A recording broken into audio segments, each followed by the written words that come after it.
What's good, everybody? Welcome back to another video. What you just heard is the final July Patreon content for you guys that will be available to everybody for free on my website. And basically what this is just a sayonara to the Patreon. The Patreon has been absolutely wonderful, but my business model has kind of changed in kind of like switching out, hey, I'm going to come up with some content that's going to surprise you every month, to here's what I have to offer, and if you want to support me through something that you're going to actually find useful, then I think that it's a win-win situation. In regards to, you know, people wanting to support through just the YouTube channel in itself, one way that you guys can always help is through liking video, subscribing, and, you know, commenting and all that to help get in the algorithm, or just sending a donation to PayPal and being like, yo, thanks, man. Not that that's required, that's just the business model that I'm kind of putting forth instead of hoping that you guys like what I put out, if that makes sense. So what this is basically a cool mixture between some halftime vibes, and then also the main theme of this video is I wanted to show you how I've applied some of these glitch generators that I've been making videos about the past, you know,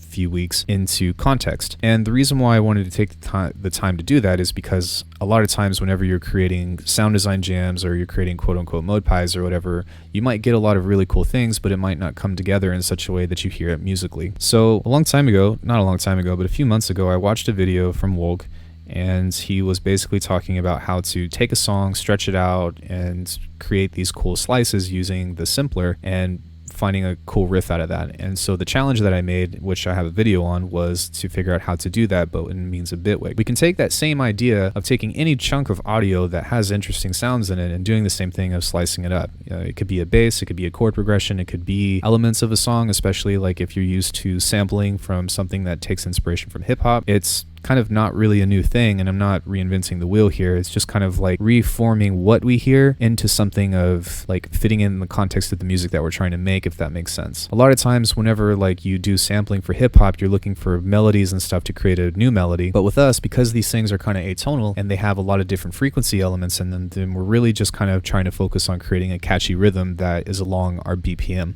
if that makes sense. So let me turn this on for you guys and I'll show you the generator that I made for this one. It sounds like this.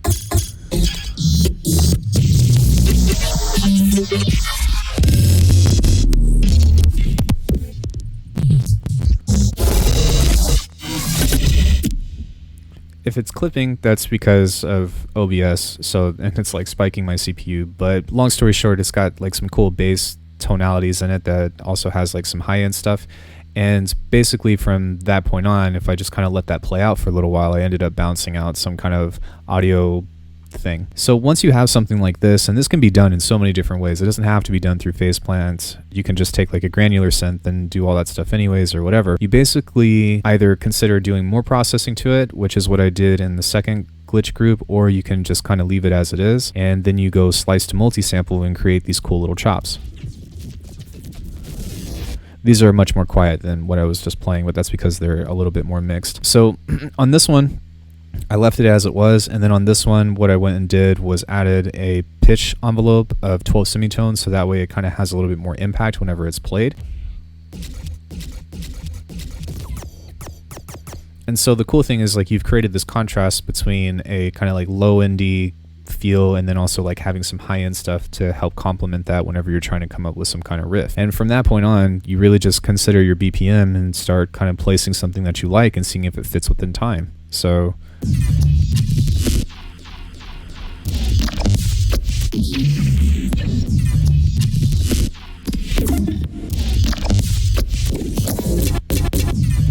and one cool thing about Bitwig is the fact that you can do the bounce in place. So this was something before, and what I did was bounce the whole section and then repeated those elements in kind of like a swing feel. So that way it helps you kind of like say, all right, well, there needs to be a moment right here. Let's say like this is in MIDI, and you know, you're like, all right, well, I want to do something or make it sound different. You can just go bounce into place and then start either time stretching it or doing different things. And that's a really powerful kind of skill that you should practice whenever you're trying to come up with these main sections with like random glitch things. But the cool thing about this is that the only thing that we have to worry about really within this kind of thing that I've created is just rhythm. There's no like melody or defined melody or defined tone in it other than like a single F note in some places, which it's just a sine wave. But once you kind of have that understanding, then it's more so just about creating catchy things as opposed to like, I need to have the perfect chord progression or this bass has to have particular movement or whatever. I have done that in like one place. which is just a frequency shifted kind of Reese that's like really common and overly done. But other than that, that's pretty much all there is to it. And you'll find that because you have the ability to use these things in such a way, like the priority that you put them in within the arrangement of your song can range from taking all the frequencies to just being a subtle percussive means, if that makes sense. But if we kind of look at how many tracks I have on here, we have bass, glitch, drums, and then this little break section, which is mostly turned off anyways, and that kind of comes out to only a handful of tracks. And you don't have to have billions and billions and millions of tracks to kind of like create something that sounds a little bit more full. Is this done? Of course not. There are some things that I need to add to it. A melody I don't think would actually hurt, but it's not to say that I have to have one. But one other thing that I wanted to show you guys that I've kind of implemented within this is the effect of automating reverb. You don't have to do it on a return channel or effect channel, whatever, but it's a lot easier to kind of send everything to a single thing and just kind of have this pump in every once in a while. You'll hear this kind of nice little, and that kind of helps me because before I would do this by hand where I would bounce out a sample, reverse it, and kind of like suck that in. But now that I can automate this, or now that I know how to do it, it becomes a lot easier. And you can also like stack other effects on this as well, like delays or portal effect or chorus or whatever you want to do to kind of like help introduce extra movement without doing too much to your source sound.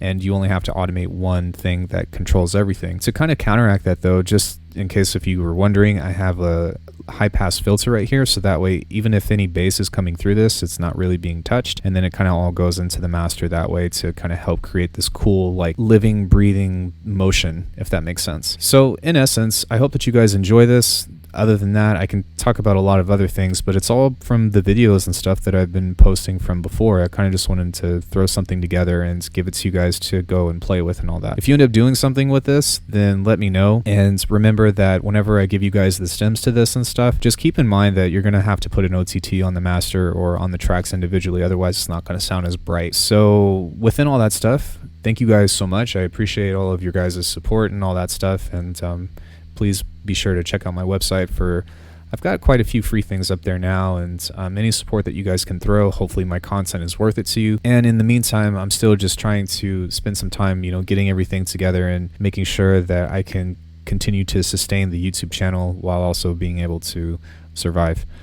But yeah, I hope all of you guys are safe, and I hope that everybody is doing well. Thank you guys so much for everything and your continued support, and let me know if you have any questions. I'll see you in the next video.